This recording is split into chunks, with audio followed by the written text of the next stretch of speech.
It came about because of a consumer-driven need to bring their digital choices and lifestyle in.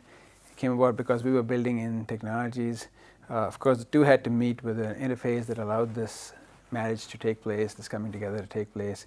And of course, there was the ever-growing smartness of the cloud above that was beaming in content. And so Sync was really founded on an information architecture that had the built-in, the brought-in, and the beamed-in to work together.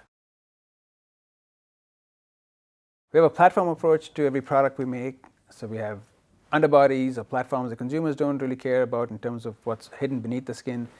We commoditize that. We make sure it's available in all the appropriate markets. And then we put top hats or things that the consumers see and touch and feel and make those appropriate for markets. And so then we get the economies of scale. At the same time, we are able to get what markets need in their specific locales. Well, I think car interfaces were very simple once upon a time, and then they got really fairly complex.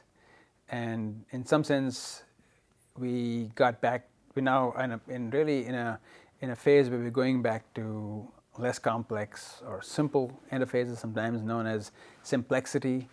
Trying to introduce simple interfaces that hide the complexity behind. There's really a subtle trade-off between getting a interface being too complicated and therefore demanding a lot of attention, and being too simple and I would say in some sense almost boring. The conventional ways where we have focus groups and things of that nature, but we also are doing something interesting at this point really in the research space, where we are placing toolkits. We're placing toolkits in situ or where the action is or in the market. We just announced for India something called OpenXC. It's a platform we had announced in the US last year, but this is the first time we were announcing it outside of the US. Well, it's a fascinating market, isn't it? It's growing, and there's a huge amount of expectation here, both from the standpoint of manufacturers, producers who say, well, this is a nice, great opportunity.